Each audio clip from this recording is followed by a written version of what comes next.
Alright YouTube, I made a new Spider-Man suit. Now, I didn't go super in-depth into the process of making this suit.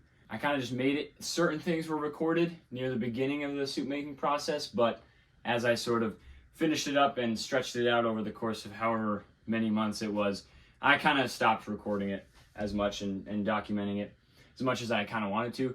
So we're going to talk about it as it is here. There's a couple things I did record that I didn't talk about that we'll go over, and that'll kind of be it, but we'll see. Anyway, let's get into talking about the suit. All right, so I started this suit off in the same place I did with the last one, which was making the pants.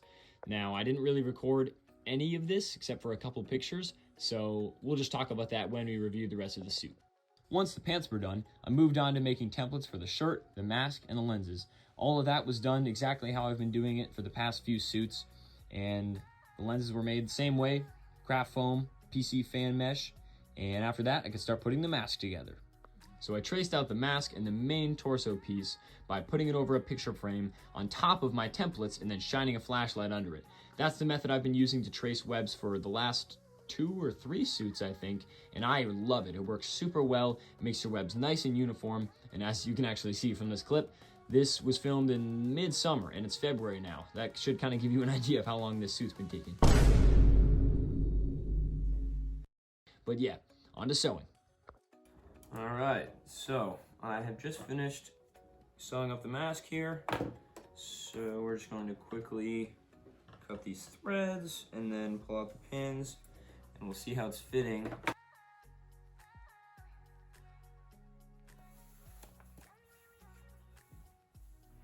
Working pretty darn good. The next thing is going to be to cut some eye holes. Then we'll get this thing on a mannequin so we can get these lenses glued on here. I think it's gonna be pretty good. So here you can see me just putting a little dot where I think the lenses are kind of gonna go and where I need to cut out holes for my eyes.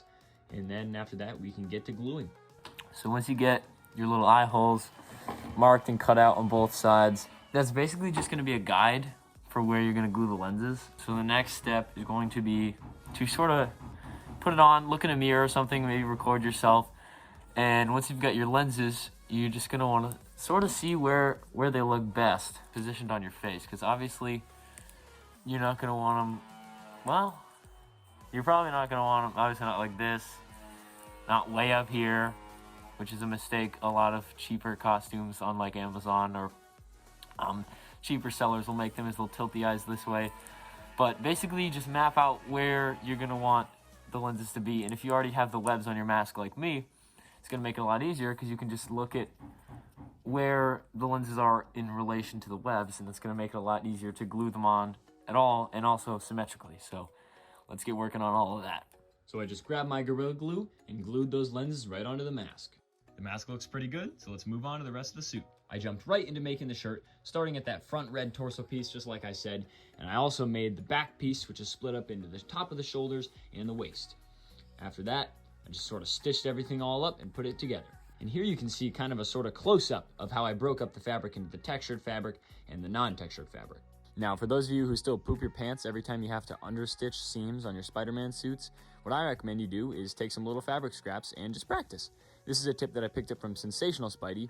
And don't worry, the next suit I'm making is going to be a more in-depth tutorial. So if you're still kind of struggling with it, don't worry, because more instructions for that are coming. I got started right away making templates for the sleeves.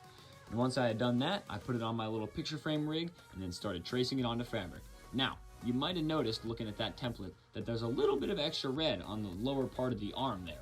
And the reason for that is because I want to try and get away with having shorter gloves on my suit, so that meant I had to build some of the forearm part of the glove into the sleeve, and I'll explain that a little bit more later.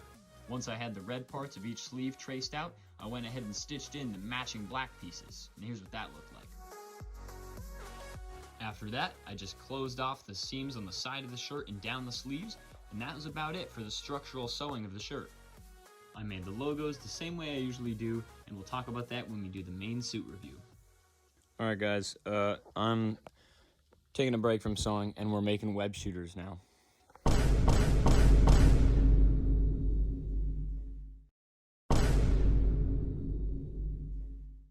Alright, did you get all that? No, I'm just kidding. We'll go over that when we do the next suit tutorial.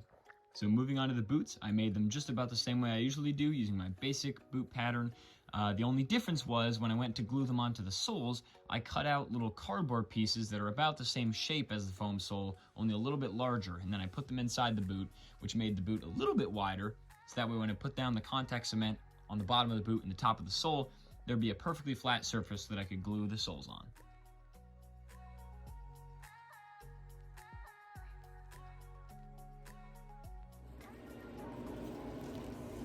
Check that out. Yeah, I've never done this before, this method with putting the cardboard piece in there. I cut the cardboard piece out after a tracing of these foam things, but I cut it wider just because I'm sick of sitting here for like upwards of 2.5 hours, like waiting for glue to dry on the boot and then stick to my foot and stuff. So, feeling pretty good about it, so I suppose we'll see. All right, so to finish things off, I whipped up some shorter gloves using the same glove pattern I've been using, and with that, the whole suit was done.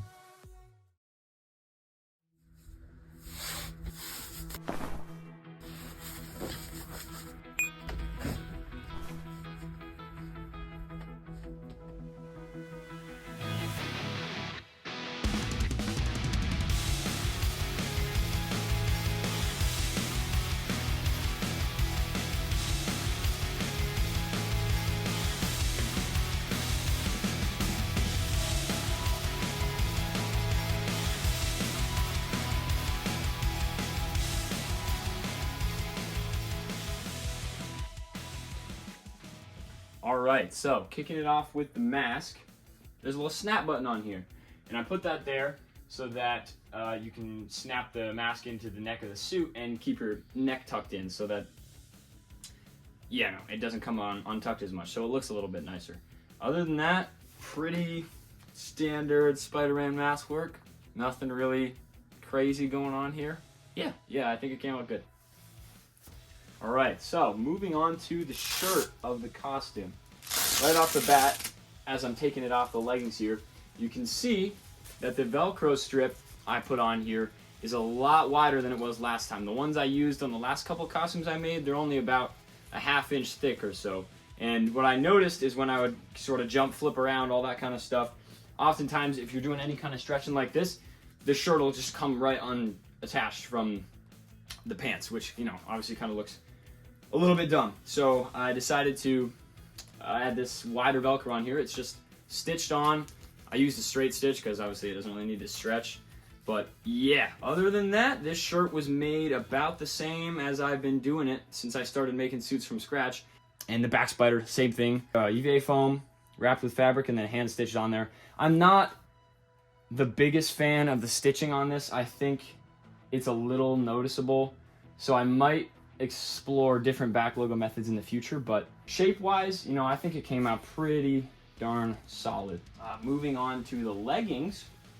Call them leggings or pants. Same thing here. The only difference really between how I've been making suits and how I made these is there's fabric variation. It's the same 2 fabrics that I used for the shirt, that Liverpool bullet texture, and then just the shiny, smooth, whatever that is, velvet something, I don't know.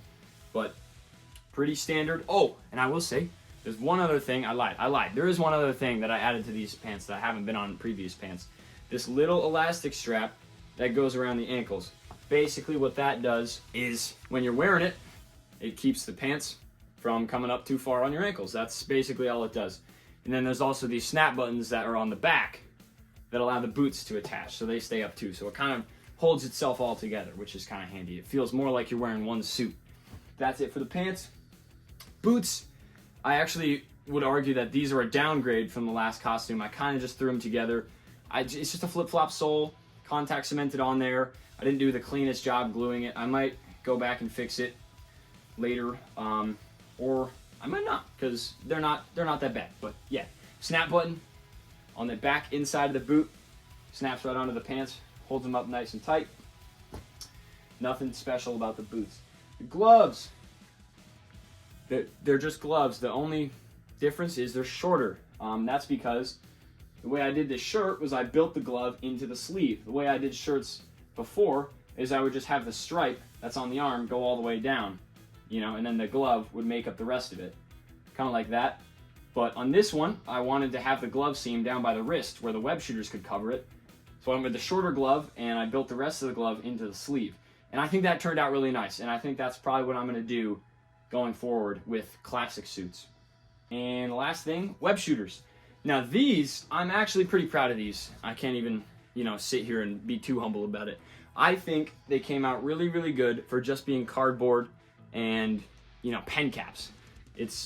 They're kind of small. They're a little reminiscent of the Andrew Garfield suits, the way that those web shooters work, whereas it's not so much of a brace, it's more of just a little device that goes on the wrist.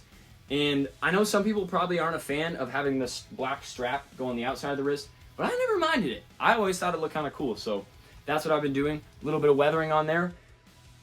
Yeah, that's web shooters. So with that, that's my whole breakdown of the suit.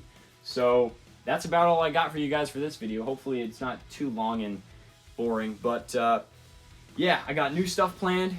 This next suit is going to be kind of a more in-depth walkthrough. I really want to record more of the process and make it more comprehensible and, more of a tutorial as opposed to just, hey, I made this, check it out. So stay tuned for that. And yeah, I guess that's all I got. Thanks for watching, everybody. I'll see you later.